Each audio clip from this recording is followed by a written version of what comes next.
Nityanandam. Today I'm going to share with all of you the secret of success from the Avatar's life. Before I start with the video, let me start with the remembrance of my beloved Guru, Paramahamsa Nityananda. Nityanandam Paramasukadam Kevalam Jnanamurtim Dvandvatitam Gagana Sadrisham Tattvamasya Ekam Nityam Vimalamachalam Sarvadi Sakshibhutam Bhavaditam Trigunarahitam Satgurum Tam Namami. Nityanandam. Today I am going to share something very important for any human being to succeed in whatever they want. It can be success in health, in terms of having very good health, or success in career, having a well-paid job or having your own business, success in relationships, success in your studies, success in whatever you want to do in life. What really matters that will bring you to success in life. I'm going to share from what I learned directly from Swamiji's life. And I'm going to share with you maybe over the sequence of years. In the year 2008-2009, Swamiji was extremely, a famous guru, where people were used to flood him. And in every public talk Swamiji gave in the year 2008-2009 in Tamil Nadu was attended by 100,000, 200,000 people. And he had done a lot of workshops where the rooms are overbooked and the rooms are overflowing. And he has given darshans for straight 15 hours, 30 hours, 40 hours was the longest darshan Swamiji gave non-stop, because public was just rushing to have his darshan. This happened in the year 2008-2009.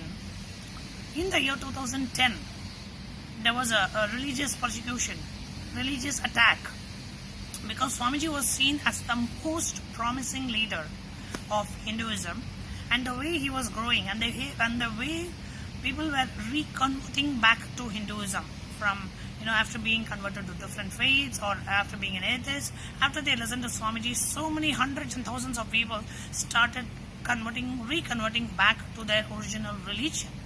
And this was seen as a threat, because a lot of anti-Hindu, anti-social elements saw it as conscious awakening of the masses. And of course, they didn't want that.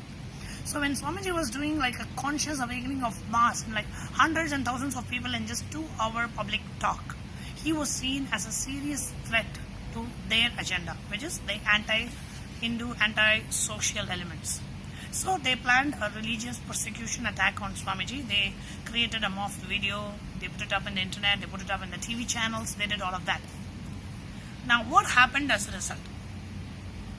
Now in the year 2010, where Swamiji was and Swamiji and his organization were so brutally attacked with this religious persecution, and there were so many people who were okay, let me just, the organization which was thriving suddenly started being looked upon with a lot of, people started stepping back. Now what would you as a human being do in that situation, right? You feel I have not done anything wrong, and somebody is just doing a religious persecution on me. I put my blood and life and time and energy into building this organization from literally nothing to a huge multinational spiritual organization, and I become literally a guru of a spiritual empire, and a religious persecution is done. And pretty much it's so obvious that Swamiji has nothing to do with that religious persecution. It is a framed persecution. However, what you do, you'll feel oh my God, why do I have to deserve this? Why I have to go through this? What did I do? I only did good to people. I only initiated people. I only awakened the consciousness. Why do I have to go through this? This is how a typical human being will feel. He will feel dejected. He'll feel depressed. He'll feel not wanting to do it again. But what we saw in Swamiji was completely different. He was illegally imprisoned for 53 days in jail. And when you come back, we saw Swamiji with more excitement, more enthusiasm, 53 days in jail in his illegal imprisonment. He came up with techniques to make Kundalini awakening happen in people. He came up with the science of levitation, science of Kundalini awakening.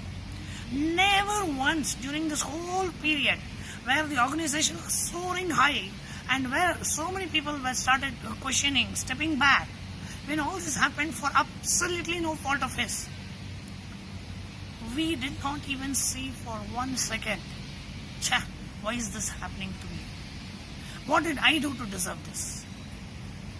Not even for a split second over the last 7 years.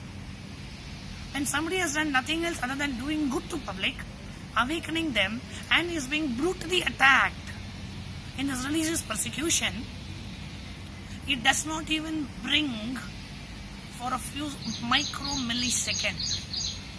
Why this happened to me? Never this question happened in Swamiji. You know how he felt? He said now he came back, he said now I'm going to deliver this science to humanity. I know Sadashiva has done this to clear up all the people who did not deserve what I was giving out to the world. Now people who deserve it, let them come to me. I am ready to share the science with them. And all of us who were around him were shocked. Because we were feeling so bad. Why Swamiji has to be attacked like this? Why do we have to go through all of this? None of us had any answers to all these questions. But never could Swamiji and Avatar be distracted from what he wanted to do to public. And you know what he told us? He said, if I were to be distracted from what I want to deliver to the world, the people who persecuted me, that group will be successful. And I am not going to allow them to be successful. So nobody can distract me from what I want to do, no matter how long it takes. Now I have to again restart the organization from the ground up, I will do it. If I have to do it 100 times, I will do, because I am committed to what I want to manifest, what I want to happen in my life. So what I learned from seeing Swamiji in such close quarters, being an Adinavasi, being a Purna Sannyasi, what I learned was, if we are really firm in what we want to do, no matter how many obstructions, no matter how many people try to stop, no matter how many obstacles we face, I am doing this because I want to do this. I can give 200 reasons why I cannot, but that's not going to help me in my life. What is going to help me is, have I delivered what I wanted to deliver? Have I lived the life I wanted to live? That is what is going to bring me success. That is what is going to give me fulfillment. Now, 7 years after the religious persecution, the organization is spread out in more than 150 countries. Swamiji has more than 1 million people following him on Facebook. He has more than 1 million people all over the world following him on YouTube. We have more than thousands of centers all over the world where hundreds and hundreds of people come, listen to Swamiji's satsang, take initiations from him. So he is back much more than what he was before the persecution. But it was easy. But it was just his decision. I am not going to be distracted from what I want to deliver, no matter whatever happens. Typically in our life, if we work, we are in the work, you try really hard. Your boss is there, he's not giving you promotion, you are yet to get it, and somebody who does not work properly, they get promoted, or your boss shows your work as his work and he gets promoted.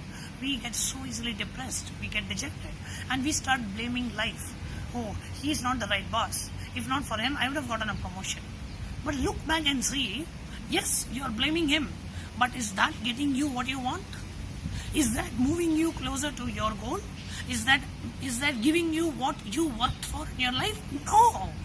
We are just doing a blame game with life and telling, I am not responsible for my failure, somebody else is. At the end of the day, you are a failure. Instead of blaming life, instead of blaming people, look at what can I do to achieve. If you are in that space, nobody can stop you from what you want to manifest in your life. And that is the real secret of success. When you are so firm, so determined to succeed, you will not see the 100 times you will fail. You will see the 101 times you again retried or restarted, even if it's from ground zero. Start.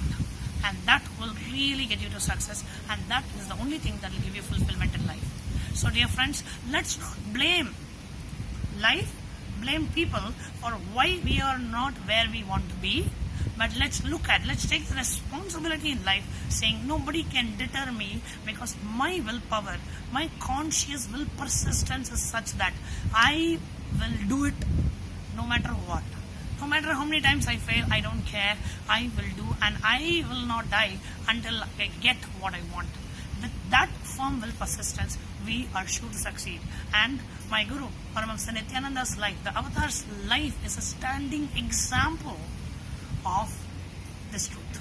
So with this, I hope this video helped, this truth helped all of you, and let's follow the footsteps of the Avatar and experience success in life.